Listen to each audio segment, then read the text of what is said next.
అందరూ కూడా విగ్రహాల చుట్టూ ప్రదక్షిణ చేయాలి. ఒక ప్రదక్షిణమే చేయండి, ఎక్కువ చేసుకోవడం తోసుకోకుండా ఒక ప్రదక్షిణ చేయండి.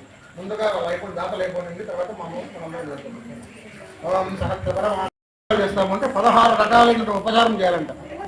ఎన్ని 16 రకాలైనటువంటి ఉపచారాలు.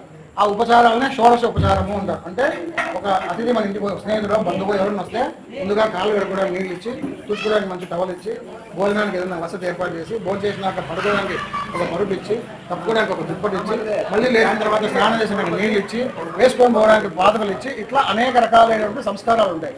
ఆ సంస్కారము ఎందుకు చేస్తారు అంటే ఇప్పుడు మనం ఇక్కడ పెట్టినటువంటి విగ్రహాలు తయారు పూర్తయి మన దగ్గరకు వచ్చేదానికి పట్టిన సమయంలో రకరకాలైనటువంటి మలినాలు దోషాలతో కూడిన వాళ్ళందరూ కూడా ఆ దోషాన్ని నివారణ చేస్తుంది.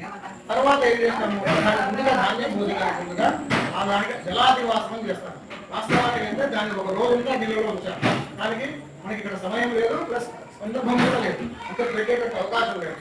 అందుకు మనం ఏం చేసామంటే జలాదివాసము, క్షీరాదివాసం, పాలతో అభిషేకం చేస్తాము, హరిద్ర కుటుంబంతో అభిషేకం చేస్తాము, నీళ్ళతో అభిషేకం చేసి తర్వాత అనివాసం పాలు ఏర్పరిచి అక్కడ ధాన్యం పోసి పండ్లు పూలు చెత్త ఇవన్నీ మనం పెట్టాం. దీనికి సంస్కరణ అంటారు. అంటే ఒక బింబం ప్రతిష్ట చేయాలంటే వాటికి ఒక మనిషికి ఏ విధంగా అయితే మనం సంస్కారం చేస్తామో ఆ సంస్కారం అంతా కూడా ఇప్పుడు మనం చేయడం జరుగుతుంది.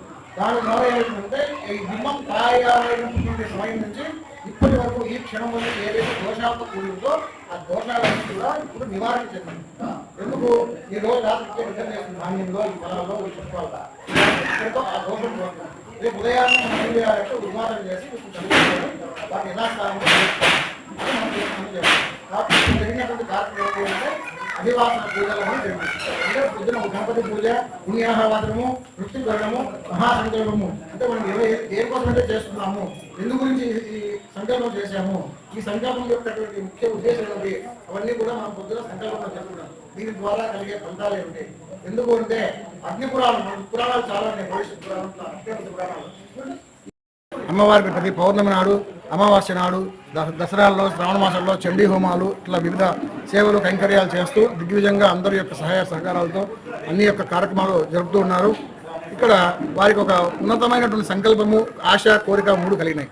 ఏమిటి అంటే వారికి ఒకరోజు స్వప్నంలో ఈశ్వరుడు కనిపించి నాకు ఒక ఆలయం నిర్మాణం చేయండి నాయన, ఇక్కడ కేవలం అమ్మవారి యొక్క ఆలయం మాత్రమే ఉండకూడదు, శక్తితో పాటు ఈశ్వరుడు కూడా ఉండాలి అనేటువంటి సంకల్పం వారికి కలిగేట్టుగా ఒక స్వప్నంలో రాగా వారి యొక్క ఆ స్వప్నాన్ని సాక్షాత్కారం చేసుకోవడానికి ఆ శివారెడ్డి వారి యొక్క కుమారుడు ఆ శివప్రసాద్ రెడ్డి అనేటువంటి వ్యక్తి తన యొక్క సహాయ సహకారాలతో బంధుమిత్రులతో అందరితో కలిసి ఒక శివాలయాన్ని నిర్మాణం చేయాలని సంకల్పం చేసుకున్నారు.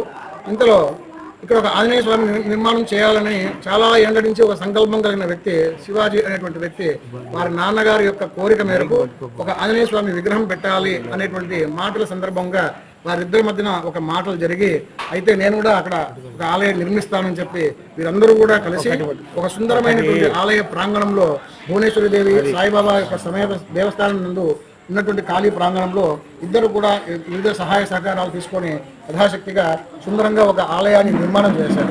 ఆ ఆలయ నిర్మాణంలో భాగంగా ఇక్కడ రేపు ఆదివారం రోజున ఇక్కడ ప్రతిష్ట జరుగుతున్నది. ఇక్కడ ఆంజనేయ స్వామి వారికి అలాగే ప్రసన్న ఉమామహేశ్వరుడు నామకంతో ఉమామహేశ్వరుడు అనేటువంటి నామధేయంతో స్వామివారిని ప్రతిష్ట చేస్తున్నారు. ఆ ప్రతిష్ట ఇందులో విశేషం ఏమిటి అంటే ఆ చేసేటువంటి లింగమును నర్మదా నది నుంచి తీసుకొని వచ్చారు. వీళ్ళు నర్మదా నది నుంచి తీసుకొని వచ్చి ఆ నర్మదా నది నుంచి తీసుకొచ్చిన ఆ లింగానికి బాణలింగంగా చూపించి ఇక్కడ సుందరంగా ఒక పానివట్టము నందీశ్వరుని కూడా తయారు చేసి ఆలయాన్ని అద్భుతంగా నిర్మాణం చేసి అందులో ప్రతిష్ట చేయాలనే సంకల్పం నెరవేరబోతోంది. ఆ కార్యక్రమంలో భాగంగానే ఈరోజు ఉదయము గణపతి పూజ, పుణ్యాహవాచనము, వృత్తికరణము, మృత్యంగరణము, అంకురార్పణ ఇవన్నీ జరిగినాయి.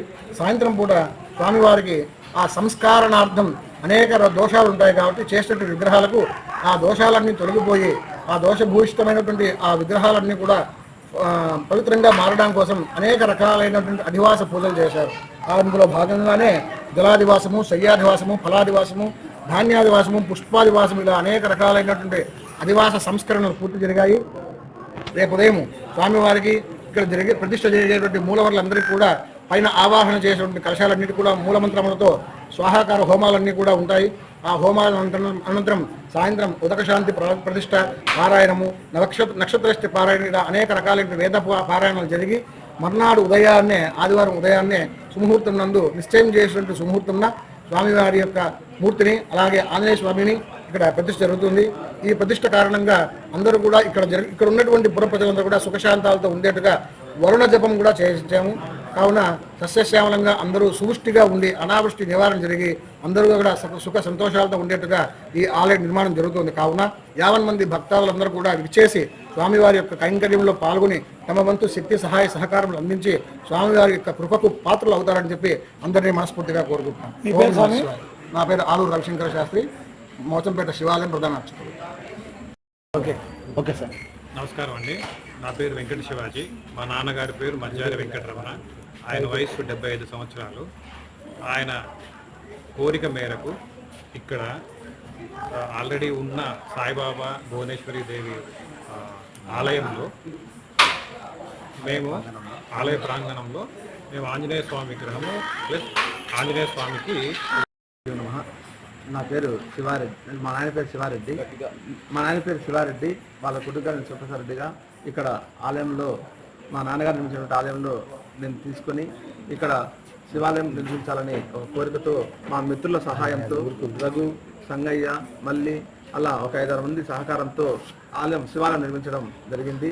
అలాగే మా సార్ అయినటువంటి ఎస్ఎల్వి కన్స్ట్రక్షన్ శివాజీ గారు అయినటువంటి మా సార్ గారితో కూడా సంప్రదించి ఇట్లా ఆలయం నిర్మించాలంటే సార్ కూడా మా ఆంజనేయ స్వామి కట్టాలని సార్ నిర్ణయించుకున్నారు. అట్లా ఇద్దరం కలిసి ఎంతో ఈ యొక్క కార్యక్రమం ఆ దేవుని దయ వల్ల ఎటువంటి ఇబ్బంది లేకుండా సక్సెస్గా జరిగి ఈరోజు మన విగ్రహ ప్రతిష్ఠ కార్యక్రమానికి వచ్చింది. అలాగే మా అర్చకుడైనటువంటి రవిశంకర్ స్వామి కూడా ఎంతో మాకు సహకారంతో స్వామివారి దయతో మాకు స్వామి దొరకడం మాకెంతో పుణ్యం అనుకుంటున్నాం.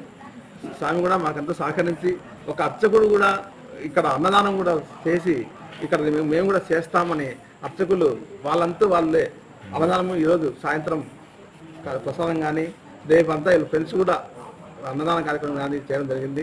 ఇదంతా భగవంతుని కృప అనుకొని మేము ఇక్కడ సంతోషంగా ఉన్నాం. ఓం నమః శివాయ.